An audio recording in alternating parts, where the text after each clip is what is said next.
A question I often get from younger savers is how much should I have saved for retirement and how much have others saved? We like to benchmark against others. So what we're finding from a lot of recent studies is that younger savers typically are not saving quite enough for retirement. There seems to be this idea that there's a long time between now and the day I actually retire, and there's not a lot I can do about it, so why should I bother saving? As far as benchmarking, if you have about 1 times your annual salary saved by the time you're 30, you'll be on track. By the time you get to 40, that should be closer to 3 times your annual salary.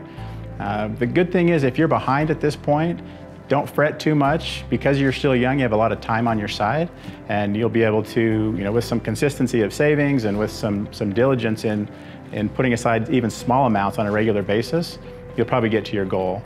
This younger time in your life is also a good opportunity for insurance reviews. Make sure that you're covered in case of any kind of catastrophic events that could derail your retirement. If you get those things down, you should be well prepared for retirement. So for those retirement savers between the ages of 35 and 55, we find these are really critical years. A career advancement, family situation typically allows for a little more money to be saved at this point. So that, coupled with the fact that you still have a lot of time towards retirement, before retirement, allows for us to really accelerate our savings.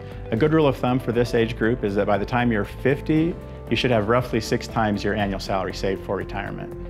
As you get closer to retirement, so for those age 55 plus, it's important that you watch your accounts really closely for volatility, proper allocation. A wild swing in the markets when you're 30 or 40 may not have a devastating impact on your ultimate retirement goal, but when you're in your 50s and 60s, it can have quite an impact. So it's important to look at that and consider shifting some of your assets to more conservative investments. Remember that even if you're 55 or 60, some of the money in your portfolio is still considered long-term money because you're hoping to live to 85 or 90 or 90 plus. And so some of that is long-term and needs to be allocated appropriately. A good rule of thumb for this age is by the time you're 65 to have roughly 10 times your annual salary saved. Studies have shown that retirement savings for Americans over the age of 55 is severely lacking.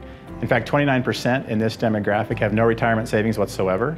23% have a guaranteed income source like a pension, but also no retirement savings.